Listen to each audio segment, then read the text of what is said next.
The New South Wales Premier, Gladys Berejiklian, is pushing for a Pacific travel bubble ahead of tomorrow's National Cabinet. Charlotte Mortlock joins us live now from Sydney.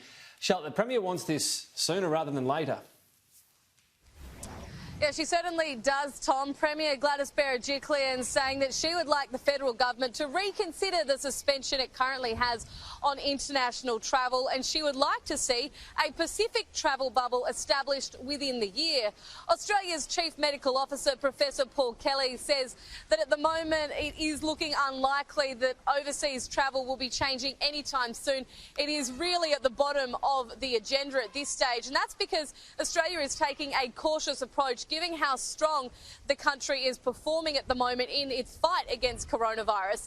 The New South Wales opposition is saying that now is not the time for any discussion about travel bubbles.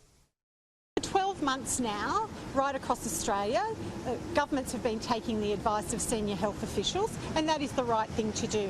For the Premier now to drop the ball on that and not be adhering to the health advice and allowing international visitors in is not the right time. The senior health bureaucrat has said this is a bad idea, and that really should be the end of it. Tom, the Prime Minister spoke about this earlier today. He said that this is not a new idea and it's something that was already in the pipeline. Where you can do it, we'll do it.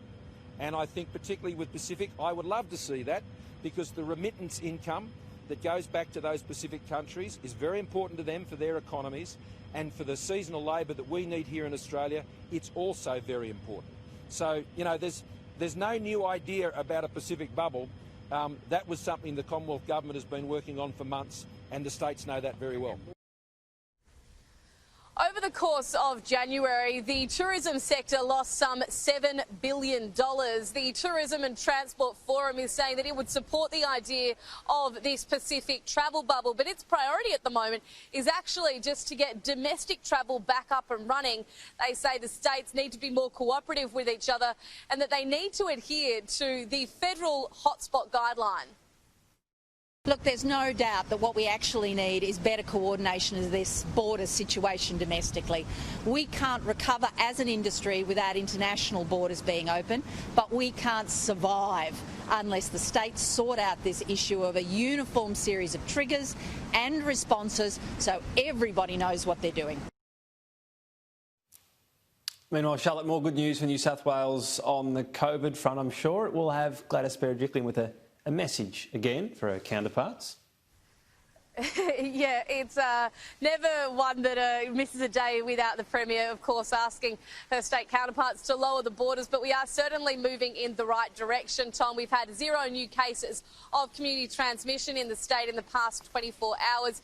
We had 12,000 tests conducted. Now, that sounds low, but there was actually an IT glitch that caused some issues overnight. So 6,000 tests were not counted. They will be put towards tomorrow's testing figures. But certainly, this is our 4th consecutive day with 0 new cases of community transmission in New South Wales. It's holding us in very good stead for substantial easing of restrictions next.